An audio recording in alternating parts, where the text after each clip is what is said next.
Coffee. Chinnaiah కాదు, చిన్నోడు. నేను మీ అక్క కొడుకును. నువ్వెందుకు ఏడుస్తున్నావమ్మా? చిన్నోడా, పెద్దయ్య గురించి అలా మాట్లాడకయ్యా. పెద్ద మనిషి డబ్బుంటే గుడి కట్టాలి, బడి కట్టాలి. వెళ్ళిన చోటల్లా కనిపించిన దానికల్లా బిడ్డలు నెచ్చుకుంటూ పోరు. ప్రతి ఊళ్ళో చెట్లు నాటించడానికి వాడేమన్నా అశోకుడా? గుప్పెడంత ఉల్లిని కోస్తేనే కన్నీళ్ళు వస్తాయి. బారెడంత నా తల్లి మనసు కోసాడు. వాడి కన్నీళ్లు కాదు, రక్తం రావాలి, వచ్చేలా చేస్తా.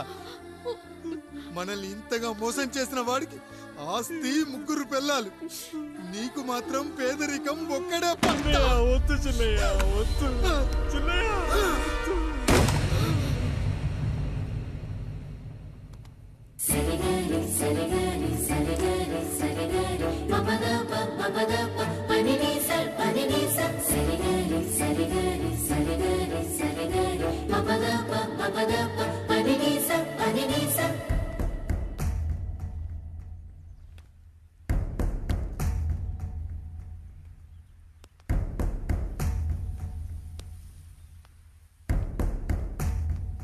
నాన్న, నాన్న. బాబుగారు. బాబుగారు కాదు నాన్న, నేను నీ బాబు నాన్న. మీరు మా పెద్దయ్య బిడ్డ కదయ్యా. కష్టపడి రైతు దుక్కి దున్ని కోత కోస్తే విత్తనాల ఫ్యాక్టరీ వాడొచ్చి ఈ పంట నాది అంటే ఒప్పుకుంటావా నాన్న? ఈ భూమి నీది, ఈ పంట నీది. నేను నీ బిడ్డను నాన్న, నీ బిడ్డను. కానీ ఆ రూపం, ఈ ముఖం ఒక్కటే వాడిది నాన్న. కింద బాడీ చూడు, ఇద్దరం ఒకేలా లేవు. నేను నీ బిడ్డను నాన్న. బాబు, నాన్న, బాబు, నాన్న, ఒక్కసారి నన్ను ఎత్తుకో నాన్న.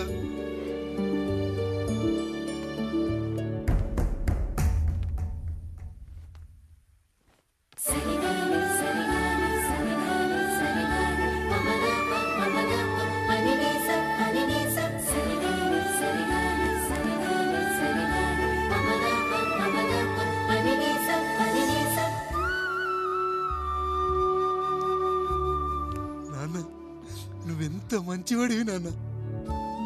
ఒకడు వాడిన టూత్ బ్రష్ నే ఎవ్వడూ చేత్తో పట్టుకోడు. అలాంటిది నువ్వు నోట్లో పెట్టుకుని తిరుగుతున్నావు. అమ్మ ఎంత అదృష్టవంతురాలు నాన్న, ఎంత అదృష్టవంతురాలు. చాలు బాబు, ఇది చాలు. చాలదు నాన్న, ఆ రాయుడు లెక్కేంటో తేలుస్తా. మన కుటుంబాన్ని ఇంత క్షోభ పెట్టిన ఆ రాయుడిని వదలనానా, వదలా. వాడంతేదో చూస్తా.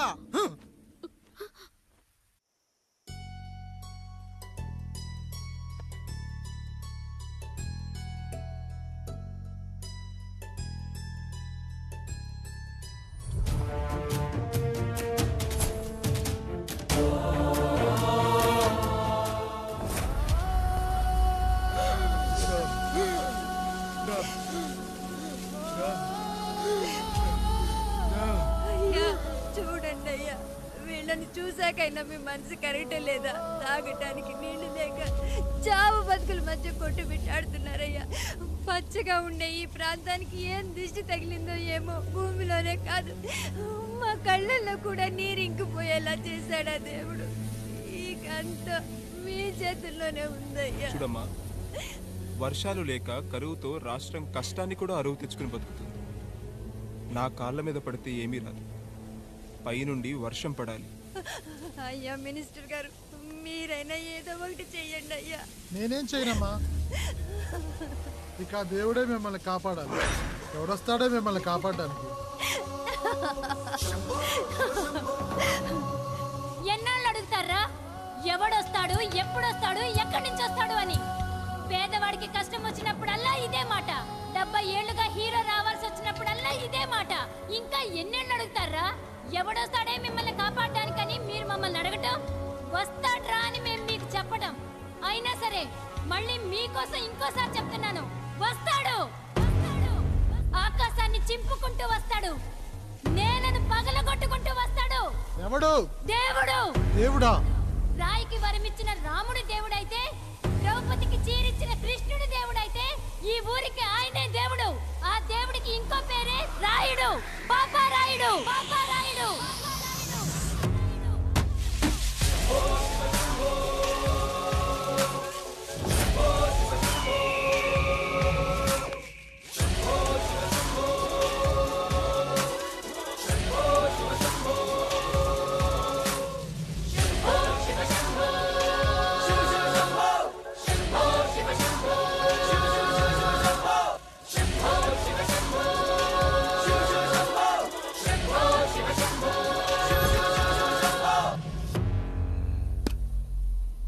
ఏంటి సమస్య? అయ్యా, ఊరికి కరువు వచ్చిందయ్యా. అదిగో ఆ నలుగురు దాహంతో చనిపోతున్నారయ్యా.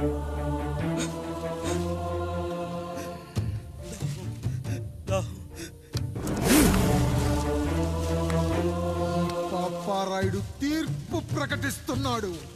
ఈ గ్రామం ఇంతకు ముందెప్పుడు ఎదురవ్వని సమస్య.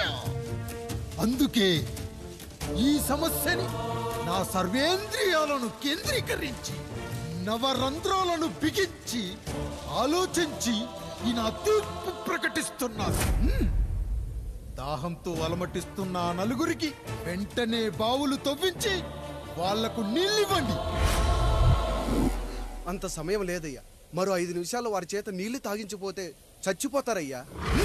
పూజారి, మరేంటిప్పుడు దీనికి పరిష్కారం? నృత్యం. సంగీతానికి శిలలు, నృత్యానికి మేఘాలు కరుగుతాయని శాస్త్రం చెబుతుంది. ఆ నాట్యానికి ఆకాశం కరిగి వెంటనే వర్షం పడాలి. అందుకు ఆ నటరాజైన శివుడే మార్గం చూపించాలి.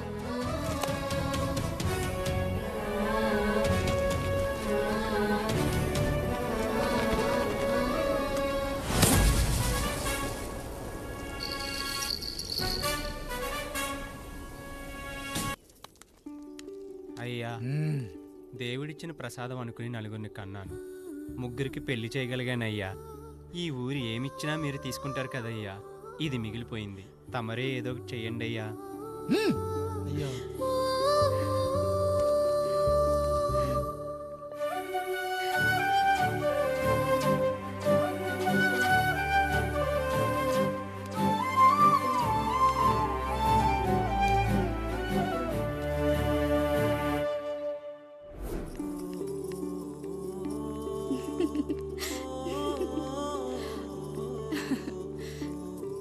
ఈ ఇల్లు, ఆస్తి, ఇంత గొప్ప భర్త, పిల్లలు, చాలా ఆనందంగా ఉందండి.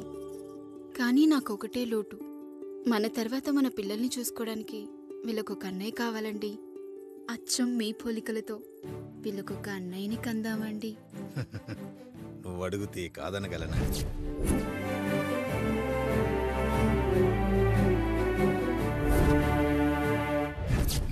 నానా, రాయుడెక్కడా? ఇప్పుడే వస్తున్నాను నాన్న.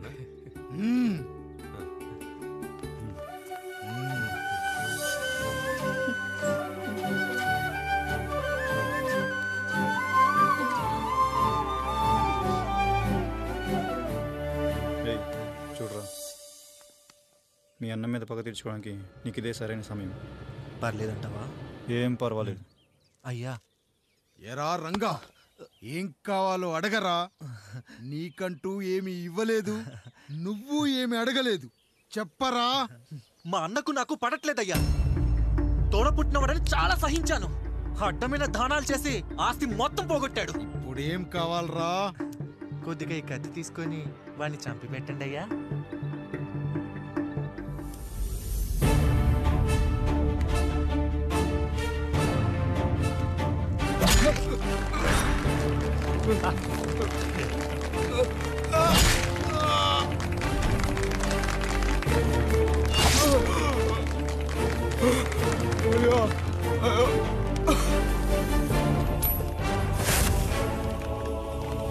రేయ్ నాయుడు, అన్యాయంగా మా నాన్నని చంపేశావు.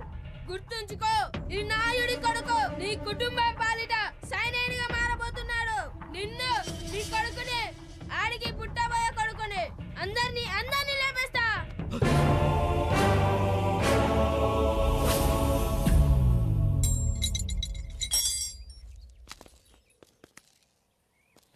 ఏం జరిగింది?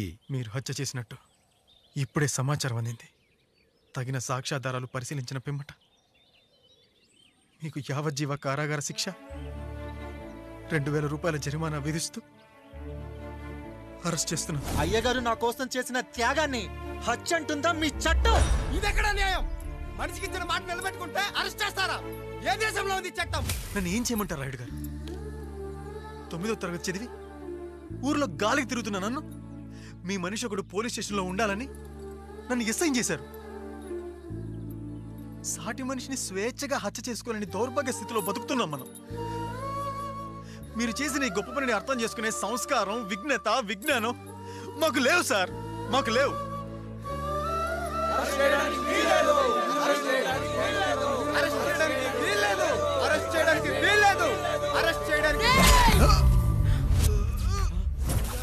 అయ్యా నాయుడు గారు,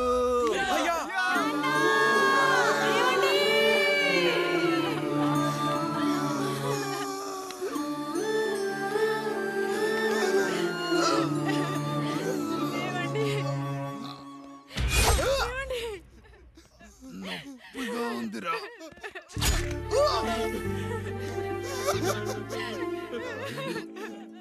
సుధా, నేను లేకుండా ఎలా ఉండగలను? పర్వాలేదండి, బిడ్డలతో నేను ఉండిపోతాను. అయ్యో, ఈ పాడు సమాజం నిన్ను మనశ్శాంతిగా బతకనివ్వదు. ఇంతమంది పిల్లల్ని చూసుకుంటూ భర్త లేకుండా ఎలా బతకగలం?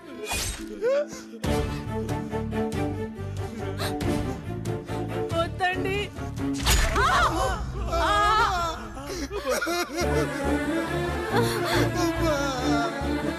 రాయుడు, బిడ్డలు జాగ్రత్త. ఈ రోజు నుంచి వీళ్ళంతా నీ తమ్ముళ్ళు చెల్లెళ్ళు కాదు, నీ బిడ్డలు.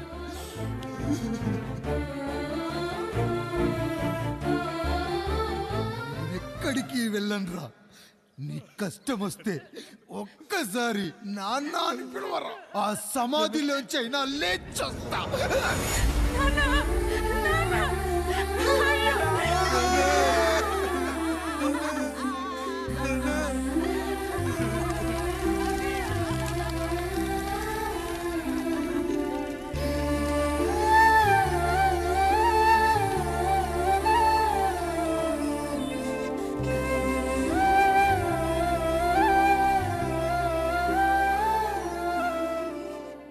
ఇందు మూలంగా 50 మందికి తెలియజేయనిదేమనగా, ఊరికి కొత్తగా వచ్చిన యాండ్రాయిడ్ తన తండ్రి పెదరాయుడు అని ఆస్తిలో వాటా పంచమని రచ్చబండిని ఆశ్రయించడం వలన గ్రామ పెద్దలందరూ రేపు 11 గంటలకు రాయుడు గారి ఇంటికి రావాల్సిందిగా కోరుచున్నాము.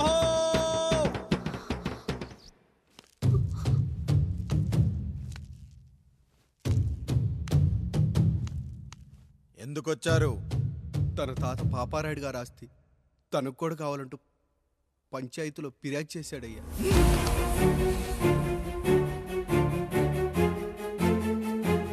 మస్తా గారు, ఆ దస్తావేజులు ఇవ్వండి. అయ్యా, మరి మా సంగతి ఏంటి? అడగరేంటి? అవునన్నయ్య, ఈరోజు మీ పన్మేష్ కొడుకొచ్చాడు, రేపు ఆ పాల్దన్ కూతురు వస్తుంది. ఇలా వచ్చినోళ్ళంతా మీ సంతానమేని తెలిసాక అదిగో ఆ కాముడు చెప్పినట్టు మా ఆయన వాటా కిందో బాత్రూము, నాకో సబ్బు బిల్ల, నా పుట్టబోయే బిడ్డకో బొట్టు బిల్ల, ఇదే మిగులుతుంది. అయినా ఊరి జనాభా కన్నా అన్నయ్య పిల్లల సంఖ్య ఎక్కువైపోతుంది. వాళ్ళందరూ ఇంటి మీదకి వచ్చే లోపు మా ఆస్తి మాకు ఇచ్చేస్తే మా బతుకులు మేము బతికేస్తాంగా. అవునన్నయ్య, మా ఆస్తి మాకు కావాలంతే. ఎవరిని పట్టుకుని ఏం మాట్లాడుతున్నారయ్యా?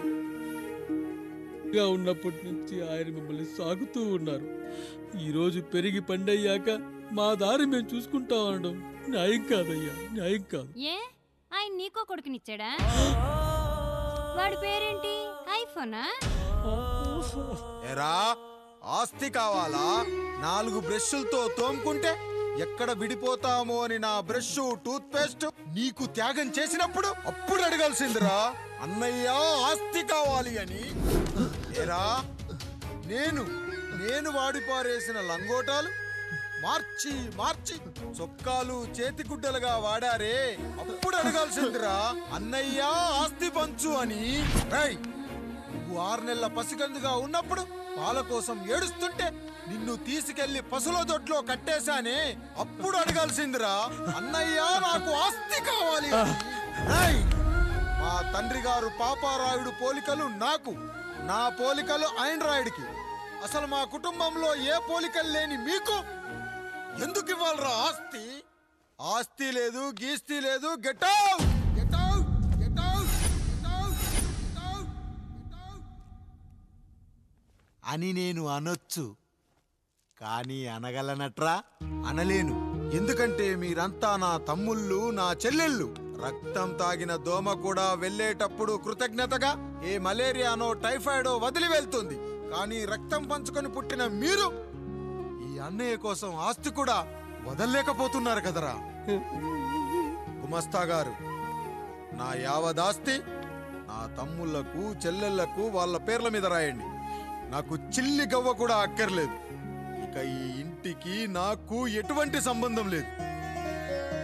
లక్ష్మి, సావిత్రి, మీ చీరలు విప్పేయండి. ఇక్కడికి వచ్చేటప్పుడు ఏ చీరలు కట్టుకున్నారో వెళ్ళేటప్పుడు కూడా అదే చీరలు కట్టుకోండి. వెళ్ళిపోదాం. దస్తావేజులు తీసుకురండి.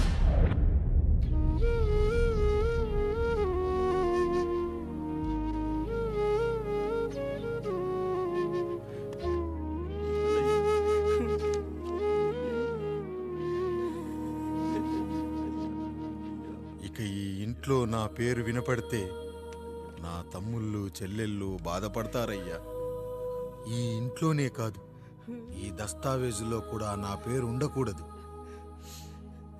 నేను ఇక్కడ సంతకం పెట్టి వీళ్ళ మనసు నొప్పించలేను. అయ్యా, మొత్తం వదిలేసి మీరెలా బతుకుతారయ్యా? ఎండకు నీడలా, వర్షానికి గొడుగులా నన్ను ఇన్నాళ్ళు కాపాడింది. కష్టాల్లో, సుఖాల్లో నాకు తోడుగా నిలిచింది. నా నిజమైన ఆస్తిని, కుటుంబ గౌరవాన్ని కాపాడింది. ఇదేరా నా ఆస్తి, అంతస్తు. ఇదే మా నాన్నగారిచ్చిన లంగోట. బంగారం లాంటి తమ్ముళ్ళే లేనప్పుడు నాకు మాత్రం ఈ బట్టలెందుకురా? వెతికిన దొరక ఏమండి, పప్పులో మీ చెమట పడుతుందండి. ఇడ్లీలో 2 చెంచాల ఉప్పు తగ్గించు లక్ష్మి. ఎలాగో మనం పేదోళ్ళమే కదా, కనీసం ఉప్పు ఖర్చైనా తగ్గుతుందనుకో.